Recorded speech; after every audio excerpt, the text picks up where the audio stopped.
we can go into the nature of the force that's behind this global cult, the force that these Satanists in the global cult worship in their rituals. I looked and met so many people around the world in different cultures and looked at what the cultures say and what the legends say, what the accounts say. And again, you're seeing a non-human force being described as a manipulator of human society. And it seems to take a reptilian form, not only a reptilian form, but that seems to be the dominant force, the one that's really calling the shots. But then you can go deeper and you can say, well, it doesn't matter whether we're looking at something that's human or something that's not human, that's reptilian, that's one of these grays. It doesn't matter in the foundation of it all, because how that form, if you like, behaves is dictated by its perception. So what we're looking at the bottom of this rabbit hole is a state of perception.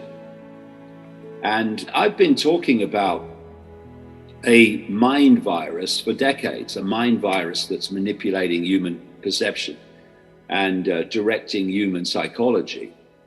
Much more recently, I came across the concept in the Native American arena, the description of a mind virus, which they call Wetiko, at least the Cree tribal group do. And I read about Wetiko and I thought, this is exactly the mind virus I've been writing about. And it's a state of consciousness that's incredibly distorted and inverted. That's why it inverts everything. And if you look at the word evil, it's the word live written backwards.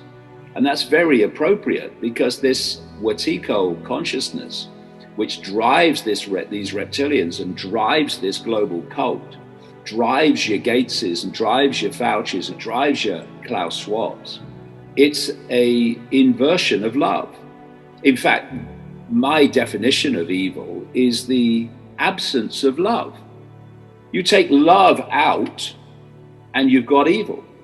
You put love in and evil is gone. And so it sounds trite and simplistic, but it's not. It's profound.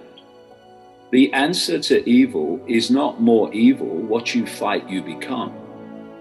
It's love. And what we've done, and it's been systematically distorted on purpose, is lost the meaning of love. We now connect in the human expression of it, love with attraction. Part of it can be attraction, it can be a physical attraction. But the love I'm talking about is well beyond that. Love is that which connects us to outside this madhouse, which I say is a simulation actually, to that which drives the vast overwhelming majority of infinite consciousness, infinite possibility. And what's happened is that humans have been manipulated into a fake reality, simulation, think matrix, that has sought to disconnect us, to separate us from that enormity of love. And what is love? Love is all that is, has been, and ever can be. Love is all possibility. Love is all potential. Love is that which says, I will always do what I know to be right, and I will not think about consequences, because to think consequences will be to consider not doing what I know to be right. I'm doing what I know to be right because I'm coming from love. Love, through this heart vortex, is how we connect with the great beyond, outside of this mind prison, which is what it is. This simulation, this matrix is a mind prison, a perception prison. And the whole idea is to stop us making that connection, to keep us separated, to hold our point of attention and our source of perception in the five senses and the immediate subconscious around the five senses. That's where they want to isolate us. Because what the idea is to isolate us in the five senses and then to program those senses with a version of reality. So that version of reality, version of perception, becomes one which allows the force of control to control to its heart's content. Because you can't see literally beyond the end of your nose when you're in that state.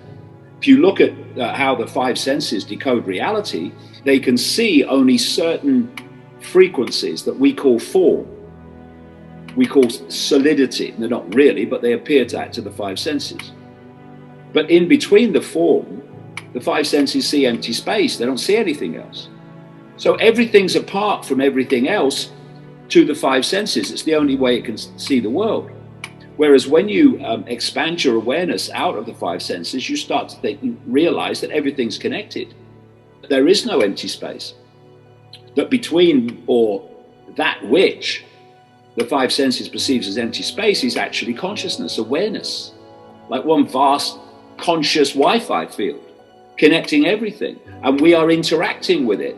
It's affecting us and we're affecting that, just like fish and sea life are swimming in an ocean. The ocean is that which connects everything.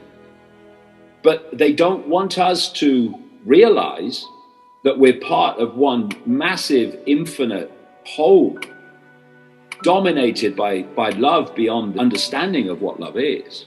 They want us to think that we are simply irrelevant, powerless individuals, apart from every other individual, apart from every other expression of life, like the trees and the air and the natural world in general, so that we are operating as merely one isolated computer system, if you like, when we're actually all connected.